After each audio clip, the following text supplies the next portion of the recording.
Dia telah bangkit. Ketika dia bangkit, berarti apa saudaraku? Maut telah dikalahkan, sengat maut telah dihancurkan.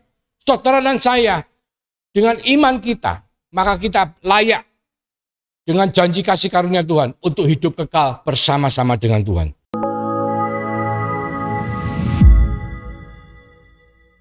Shalom, puji Tuhan. Kita berjumpa lagi pada ibadah Paskah, pada hari kebangkitan 3 hari setelah Jumat Agung. Mari sebelumnya kita satukan hati, kita berdoa. Tuhan, terima kasih untuk hari ini, untuk anugerah yang kami boleh terima. Biarlah semua ini menjadi sesuatu yang membawa kehidupan kami sesuai dengan rancangan-Mu. Tuhan, berkati setiap pikiran yang mendengar, setiap hati yang terbuka untuk boleh menerima firman-Mu, boleh memeteraikan firman-Mu dalam kehidupan kami, boleh melakukan firman-Mu supaya baik kehidupan kami. Terima kasih Bapa, urapi setiap daripada kami. Di dalam nama Yesus Kristus Tuhan, kami mengucap syukur, kami berdoa. Haleluya, amin. Puji Tuhan. Paskah tentunya semua memperingati bagaimana Tuhan Yesus mau menyerahkan nyawanya di atas kayu salib dan bangkit pada hari yang ketiga. Beberapa hari yang lalu, 3 hari pasnya, kita semua merayakan Jumat Agung. Hari ini kita merayakan kebangkitan. Tetapi kita akan membahas arti sebenarnya daripada Paskah. Saudara, Paskah pertama itu terjadi ketika bangsa Israel malam hari sebelum mereka dipimpin keluar oleh Musa dari tanah Mesir, yang mana mereka menjadi budak selama ratusan tahun di tanah Mesir, dan mereka dibawa oleh Musa keluar dari tanah Mesir. Pada malam sebelumnya, ketika Tuhan mendatangkan tulah kepada tanah Mesir, di mana semua anak sulung, baik anak sulung manusia maupun anak sulung binatang, mereka akan mengalami kebinasaan. Tetapi khususnya kepada bangsa Israel diberi pesan supaya mereka menyembelih anak domba dan mereka membasuhkan darah daripada anak domba itu di pintu daripada setiap orang Israel, sehingga mereka diluputkan dari kematian. Dan setelah itu saudara, pada hari berikutnya mereka semua keluar dari tanah Mesir dan mereka mengalami keselamatan dari perbudakan.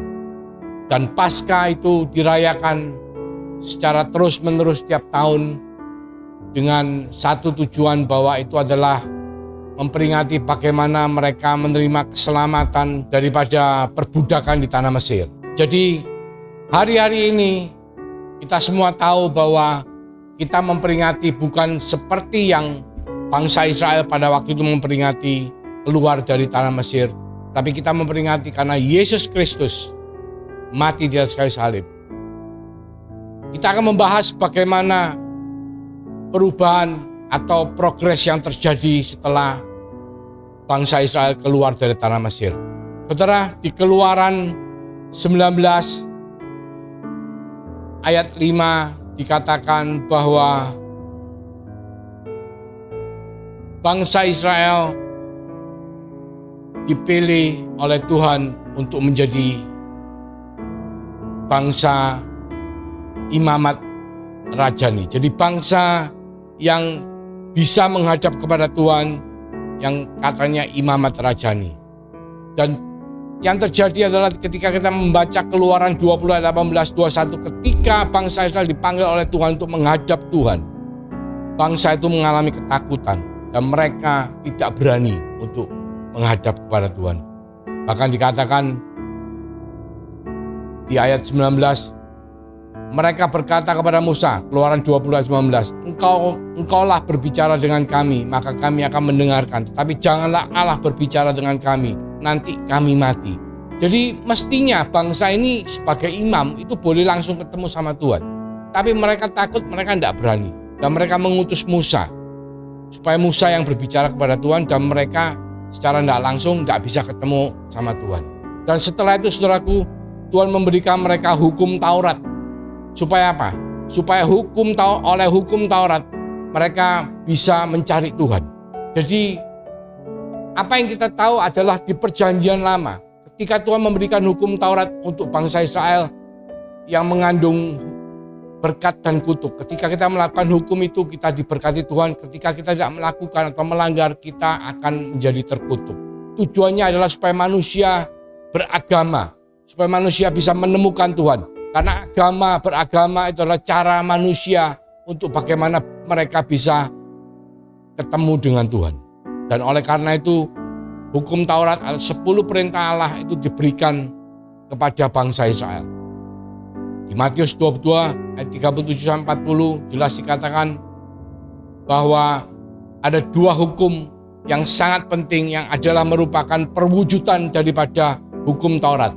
Itu adalah pertama, kasih Tuhan Allahmu dengan segenap hatimu dan dengan segenap jiwamu dan dengan segenap akal budimu. Hukum kedua adalah kasihilah sama manusia seperti dirimu sendiri. Jadi 2 konsep kasih, yaitu kasih kepada Allah atau vertikal dan kasih kepada manusia atau horizontal, itu adalah breakdown daripada 10 perintah Allah. Kita lihat perintah pertama sampai keempat itu berbicara mengenai hubungan manusia kepada Tuhan. Jangan ada Allah lain, jangan buat patung dan jangan sembah, jangan menyebut nama Tuhan dengan sia-sia. Ingatlah dan kuduskanlah hari Sabat. Itu bicara mengenai hubungan yang vertikal atau kasih kepada Allah. Dan hukum ke-5 sampai ke-10 berbicara mengenai hubungan kepada sesama manusia. Berbicara mengenai hormati ayah dan ibumu, jangan membunuh, jangan berzina, jangan mencuri, jangan mengucapkan saksi dusta, jangan mengingini barang orang lain. Nah, ini kita jelas sekali bahwa 10 perintah Allah atau 10 hukum Taurat itu berbicara mengenai hubungan antara manusia dengan Allah dan juga hubungan antara manusia dengan sesama. Dan kalau kita mau lebih detail lagi dari 10 perintah Allah itu, maka bangsa Israel menurunkan 613 perintah. Seluruh perintah daripada yang ada merupakan penjabaran dari 10 hukum Allah yang dicatat dalam kumpulan kitab Taurat. Dan itu pertama dibuat oleh Rabbi Simlai dalam Talmud Makot. Jadi semua itu menggambarkan bagaimana hukum Taurat itu harus dilakukan. Karena kalau kita tidak melakukan, maka kita akan dikutuk. Ya, upah dosa adalah maut. Ketika kita tidak melakukan satu dari 613 perintah, maka kita sudah melakukan dosa. Dan kita tahu kalau di dalam Perjanjian Lama, hukum Taurat, upah dosa adalah maut. Saudara, Yesus datang itu bukan untuk meniadakan hukum Taurat, tetapi Yesus datang untuk supaya menggenapi hukum Taurat. Di Matius 5 ayat 17 dikatakan, janganlah kamu menyangka bahwa aku datang untuk meniadakan hukum Taurat atau kitab para nabi. Aku datang bukan untuk meniadakannya, melainkan untuk menggenapinya. Jadi Paskah itu sesuatu yang sangat penting sekali dalam kekristenan. Karena apa? Karena dengan adanya Paskah, maka janji Tuhan kepada saudara dan saya digenapi melalui apa? Melalui kematian Tuhan Yesus di atas kayu salib dan kebangkitannya pada hari yang ketiga. Tetapi itu bukan berarti Tuhan mengganti hukumnya dari hukum Taurat menjadi hukum kasih karunia. Tidak, saudara. Tapi Tuhan menggenapi apa yang sudah ditulis di dalam hukum Taurat. Karena apa? Tidak ada satu manusia pun yang bisa melewati hukum Taurat tanpa melakukan kesalahan dalam kehidupannya. Jadi singkat kata, tidak ada manusia pun yang bisa selamat ketika mereka hidup di dalam hukum Taurat. Karena keselamatan itu bukan karena usaha kita sendiri. Jadi kalau kita bersikuku, kita lihat kembali bagaimana di Perjanjian Lama bahwa hukum Taurat itu ada 3 bagian. 3 bagian ya, yang dijabarkan menjadi 613 hukum. Yang pertama adalah hukum seremonial atau liturgi. Yang kedua adalah hukum moral. Yang ketiga adalah hukum sipil. Kita bicara hukum seremonial dulu. Saudara, seorang yang mau berdoa kepada Tuhan, mereka harus datang ke bait Allah. Mereka harus membawa korban persembahan. Dan korban persembahan itu dinilai oleh imam ketika layak korban itu disembelih. Dan apa yang dilakukan mereka? Mereka membawa persembahan korban itu khususnya darahnya dibawa masuk ke dalam ruang Maha Kudus. Jadi imam besar membawa persembahan darah masuk ke dalam ruang Maha Kudus sampai ketemu tabut perjanjian. Kenapa harus ketemu tabut perjanjian? Karena tabut perjanjian itu adalah hadirat Allah. Allah berbicara kepada umatnya melalui atas tutup tabut pendamaian. Yang mana tutup tabut pendamaian itu kita bisa lihat seperti gambar yang ditayangkan. Itu ada 2 kerub yang melingkupi tutup tabut pendamaian. Dikatakan tutup tabut pendamaian, dan tutup tabut pendamaian itu disaputkan darah korban anak domba. Jadi kalau kita bicara perjanjian lama, darah korban domba itu disaputkan untuk mendamaikan. Mendamaikan apa, saudaraku? Mendamaikan pemberontakan manusia. Apa yang dilambangkan sebagai pemberontakan manusia? Kita lihat isi daripada tabut perjanjian. Jadi di dalam tabut perjanjian itu ada 3 benda yang kita harus tahu. Yang pertama adalah 2 loh batu berisi 10 hukum Taurat atau 10 perintah Allah. Kita tahu bahwa hukum Taurat adalah tanda dari ketidakmampuan manusia untuk melakukan hukum Taurat. Karena tidak ada manusia pun yang tidak melanggar satu daripada hukum Taurat. Jadi semua pasti melanggar. Itu menunjukkan apa? Ketidakmampuan manusia untuk taat kepada Allah. Itu menunjukkan pemberontakan manusia. Itu yang pertama. Kedua, kita lihat ada tongkat Harun yang bertunas, di mana kita tahu bahwa itu juga merupakan lambang daripada bagaimana imam-imam, 60 imam yang dipilih oleh Allah itu tidak mau nurut kepada Harun. Padahal Harun ditunjuk oleh Allah sendiri. Mereka menantang Harun supaya tongkat-tongkatnya dikumpulkan, dan tongkat siapa yang bertunas maka dia adalah pemimpin yang dipilih Tuhan. Karena mereka merasa sudah diurapi oleh Tuhan, mereka merasa juga bisa seperti Musa. Tetapi Tuhan sesungguhnya hanya menunjuk Musa sebagai kepala. Dan itu adalah lambang pemberontakan para imam-imam yang diurapi itu kepada Tuhan.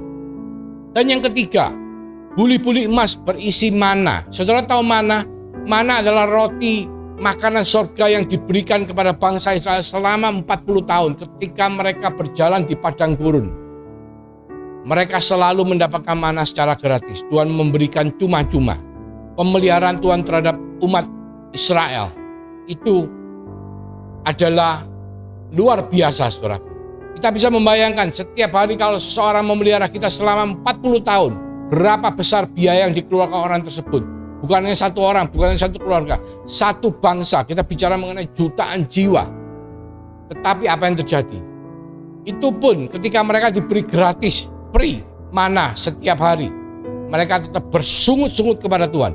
Mereka meminta daging, mereka minta sesuatu yang pada masa lalu mereka ketika mereka hidup sebagai budak, mereka menikmati, dan mereka berkata, aku tak bisa makan daging lagi. Mereka tetap bersungut-sungut kepada Tuhan. Dan itu adalah peringatan bagaimana bangsa Israel itu memberontak kepada Tuhan. Meskipun Tuhan telah memelihara mereka begitu setia, begitu kasih. Dan 3 benda itu, saudaraku, ditaruh di dalam tabut perjanjian, ditutup oleh tutup pendamaian, yang mana ketika tutup pendamaian itu disaput oleh darah korban domba, maka Tuhan diperdamaikan dengan manusia. Nah, itu adalah gambaran dari bagaimana perjanjian lama, pasca perjanjian lama, bagaimana korban darah domba itu disaputkan di atas pintu, supaya apa? Supaya mereka tidak dianggap berdosa, supaya mereka diampuni dosa-dosanya. Pada saat itu diampuni. Tetapi darah domba tidak bisa menghapus dosa manusia selama-lamanya. Darah domba itu bisa hanya pada saat itu. Tapi ketika orang itu keluar dari bait Allah, orang itu berbuat dosa lagi, maka dia harus kembali kepada bait Allah dan dia harus membawa korban domba lagi. Tapi Allah berjanji kepada mereka.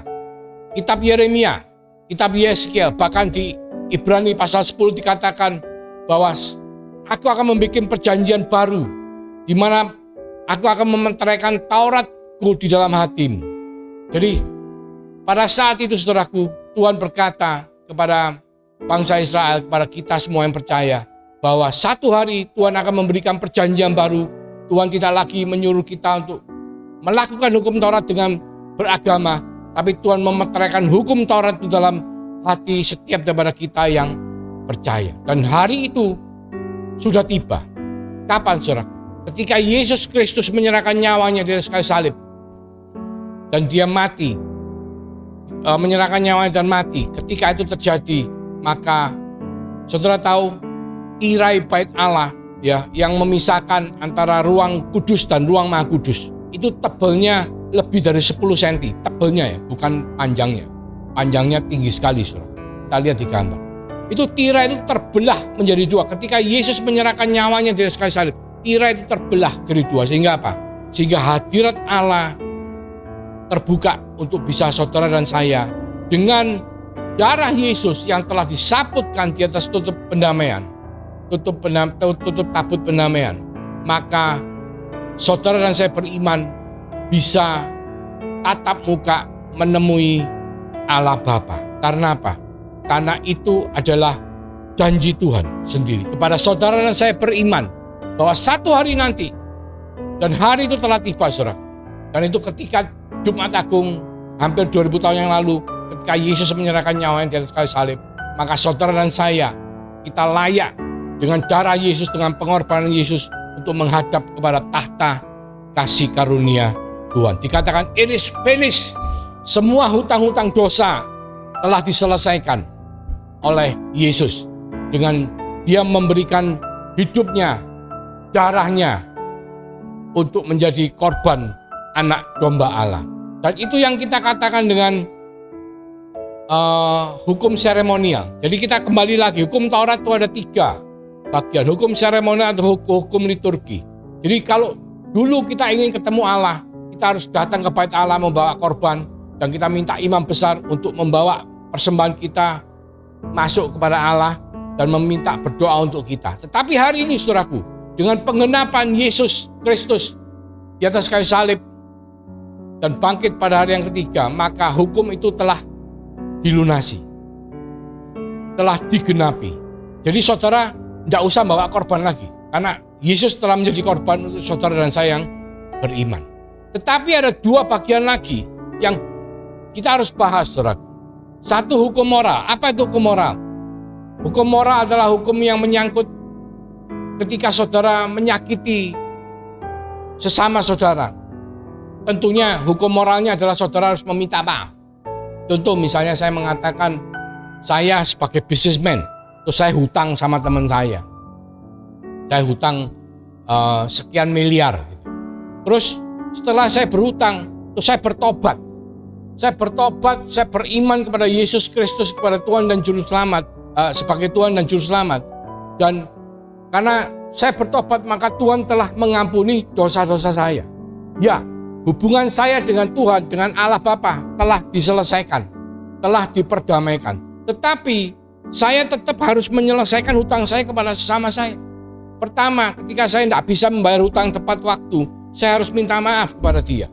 Sorry, saya belum bisa bayar. Dan saya harus berjanji untuk nyicil. Kenapa saya harus nyicil?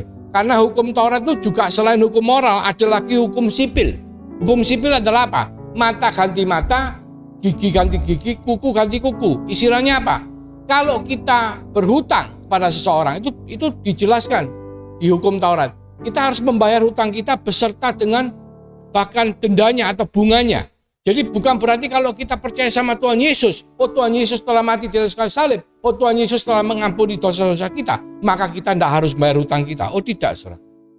Tetap hubungan kita dengan sesama kita harus selesaikan. Apa yang telah Tuhan Yesus selesaikan telah mengenai hukum seremonial dan hukum liturgi, di mana kita tidak usah datang ke bait Allah lagi, tapi kita bisa menghampiri tahta kasih karunia Allah Bapa. Tetapi secara moral, kita tetap harus menyelesaikan dengan sesama kita, karena apa? Ada hukum kasih yang harus kita lakukan. Karena salib Kristus, kita bicara mengenai peko salib, mengikut Yesus, peko salib setiap hari. Salib adalah hubungan vertikal, hubungan kita dengan Tuhan yang telah diperdamaikan melalui kematian Tuhan Yesus di atas kayu salib, dan hubungan horizontal pada sesama kita yang harus kita lakukan.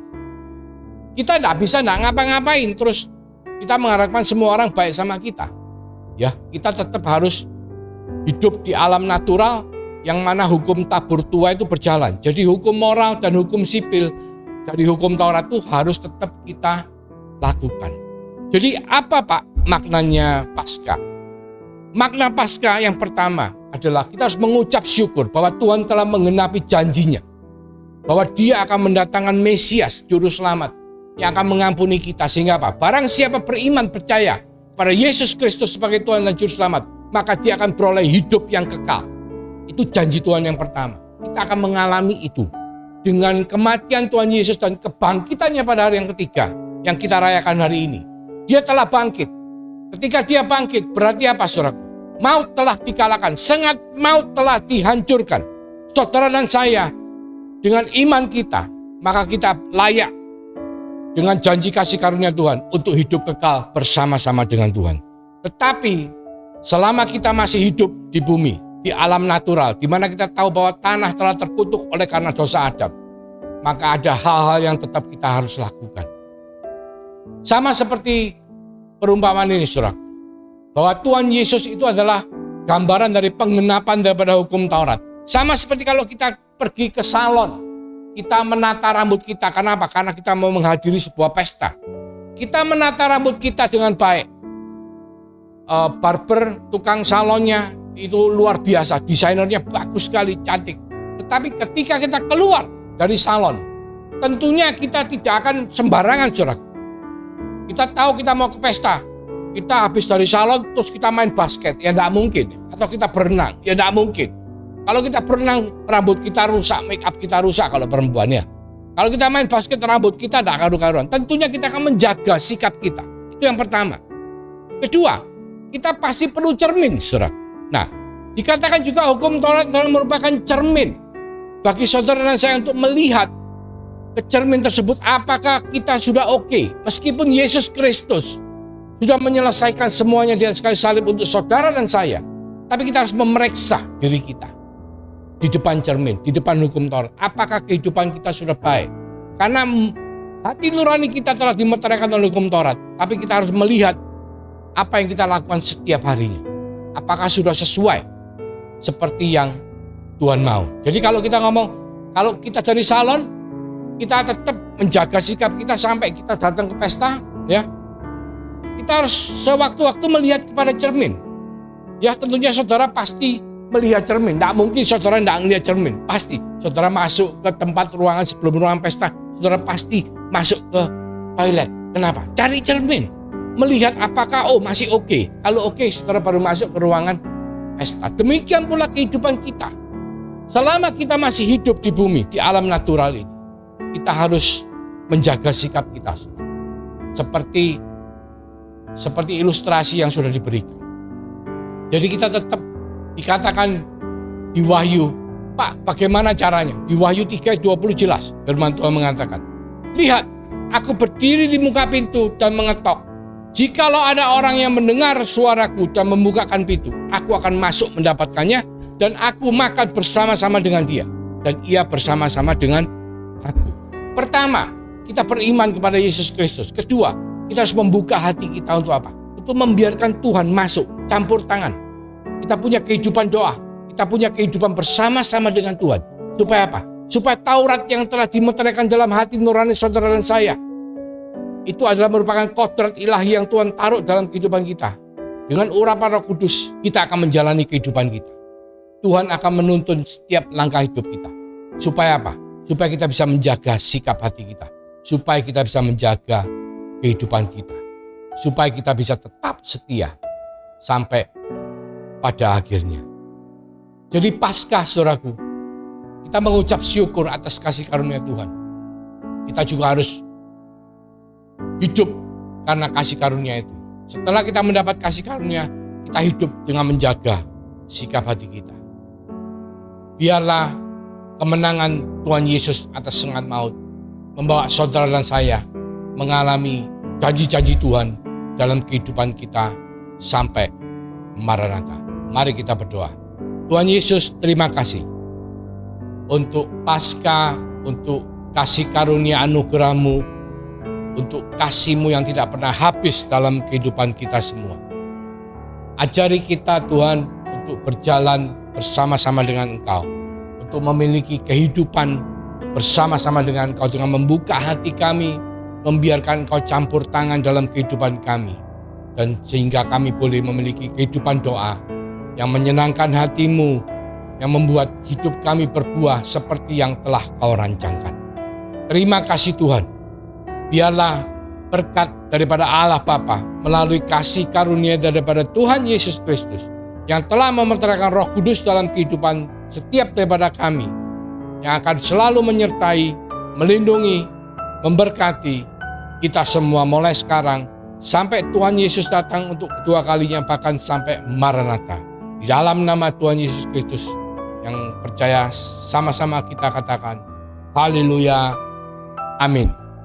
Tuhan Yesus memberkati.